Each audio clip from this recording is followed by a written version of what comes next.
Taa ziliporudi, chumba kilionekana kama uwanja wa vita. Miili ya waliokuwa wametushambulia ilikuwa imetapakaa sakafuni, damu ikichanganyika na maji ya mvua yaliyokuwa yameingia kupitia dirisha lililovunjika. Lakini macho yangu hayakuwa kwao, ilikuwa kwake mtu aliyesimama mbele yetu akiwa amevaa maski, akitupigia makofi. Welcome to level 2. Nilisogea mbele hatua moja, bastola yangu ikiwa tayari. Unacheza na watu wasio sahihi, nikasema kwa sauti tulivu lakini yenye sumu ndani yake. Alicheka kidogo. Hapana Fera, nacheza na mtu sahihi kabisa. Nilistuka kidogo kusikia jina langu. Hiyo ilimaanisha kitu kimoja. Unajua mimi ni nani?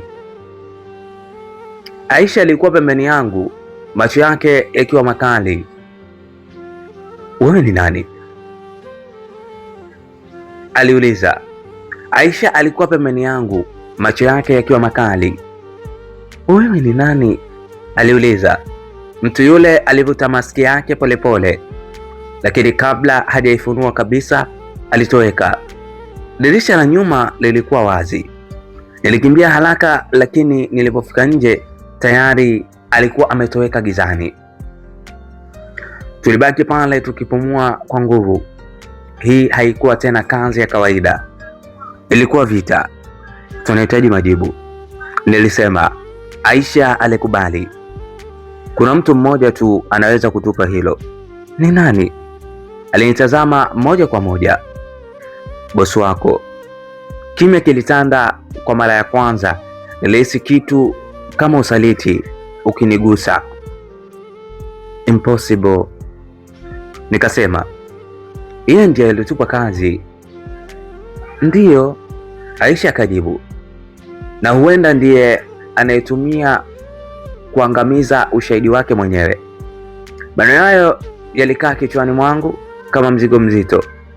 Tuliamua kuhama hoteli ile usiku huo huo. Safari ilikuwa kimya, lakini sio ya kawaida. Ilikuwa ile ile ya watu wawili ambao sasa wanategemea kuishi, lakini bado hawajaaminiana kikamilifu. Tulifika kwenye safe house yangu nyingine, eneo ambalo hakuna aliyekuwa anajua isipokuwa mimi, au nilizani hivyo. Nilipofungua mlango, kila kitu kilionekana kawaida, lakini hisia zangu ziliniambia tofauti. Subiri, nikamwambia Aisha. Niliingia kwanza polepole. Sekunde chache baadaye niliona kitu mezani. Ilikuwa ni bahasha nyeusi na juu yake kulikuwa na maandishi Popera. Nilifungua taratibu na ndani kulikuwa na picha yangu na picha ya Aisha. Tulikuwa pamoja, na chini yake kulikuwa na maneno Trust is a weapon. Aisha alinisogelea nyuma. Unatuchezea akili, alisema, au unatujaribu? Nikajibu. Usiku uliendelea kuwa mzito. Tulikaa kimya muda mrefu. Aisha akasema kwa sauti ya chini, kuna kitu sijakwambia. Ningekwambia nini? Alivuta pumzi ndefu. Kabla sijawa upande wake huo, nilikuwa ndani ya Zemaski. Nilisimama ghafla, kila kitu kilianza kuungana. Kwa hiyo Kalimu alikuwa sahihi? Nikasema, ndiyo. Aisha akajibu, na ndio maana wananitafuta pia. Nimwangalia kwa muda. Hapo ndipo nilipogundua kuwa hii haikuwa coincidence, bali tulikuwa tumekusudiwa kukutana. Kwa nini unaniambia sasa? Nikauliza. Kwa sababu kama nitakufa, alisema taratibu, nataka angalau mtu mmoja ajue ukweli wangu. Kulikuwa na ukimya mfupi, kisha nikasema, hutakufa. Kulikuwa na ukimya mfupi, kisha nikasema, hutakufa. Alinitazama.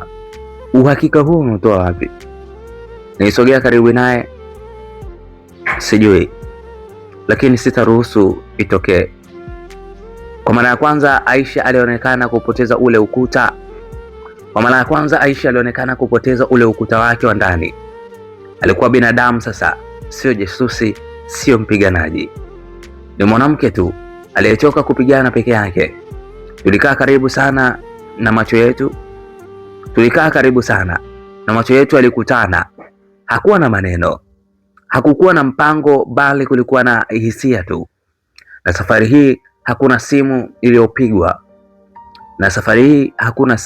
iliyopiga, hakuna risasi iliyosikika, hakuna mtu aliyekatiza. Tulikaribiana zaidi, lakini bado kuna kitu kilituzuia kuvuka mstari kabisa.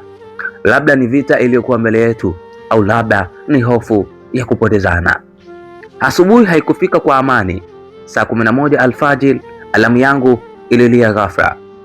Mtu alikuwa anajaribu kuvunja mfumo wangu. Nilifungua laptop haraka. Skrini ilionyesha live feed. Kulikuwa na mtu ndani ya safe house. Niligeuka kwa haraka. Mlango wa nyuma ulikuwa wazi na sauti ilisikika polepole kwa kuingia bila ruhusa. Tuligeuka wote, na hapo tuligundua mbele yetu alisimama mtu mmoja, mtu ambaye sikutarajia kumuona kamwe. Boss, nilisema kwa mshangao. Alikuwa anashika, akituangalia kwa tabasamu la baridi. Umefanya kazi nzuri Fela, alisema, lakini sasa umejua mengi sana. Aisha alishika sira yake. Ulikuwa nyuma ya kila kitu, alisema kwa hasira. Bosi alicheka kidogo.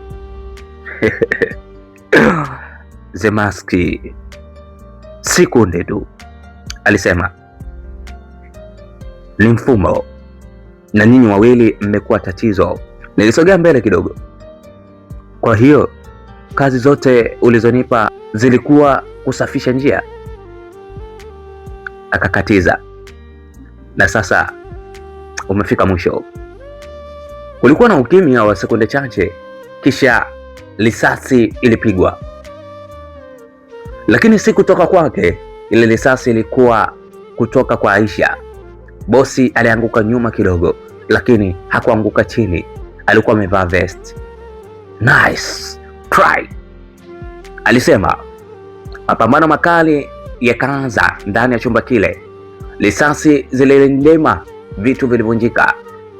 Nilijusha upande mmoja, Aisha upande mwingine, lakini bosi alikuwa mmoja na alikuwa hatari sana. Ghafla Aisha alipigwa risasi begani. Aisha! Nilipiga kelele. Hapo ndipo kitu kilibadilika ndani yangu. Hii haikuwa tena mission, ilikuwa personal. Nilimvamia bosi kwa nguvu zote.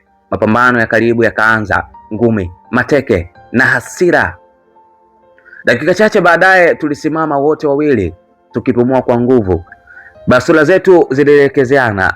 Sekunde 30 za mwisho zilikuwa zinaanza tena. Bosi alitabasamu.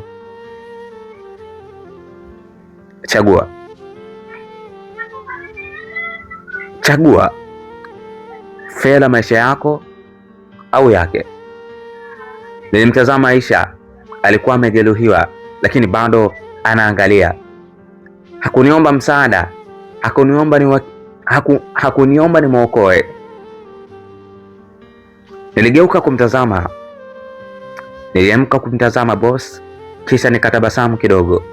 Unacheza mchezo mrefu sana, nikasema, lakini umesahau kitu kimoja.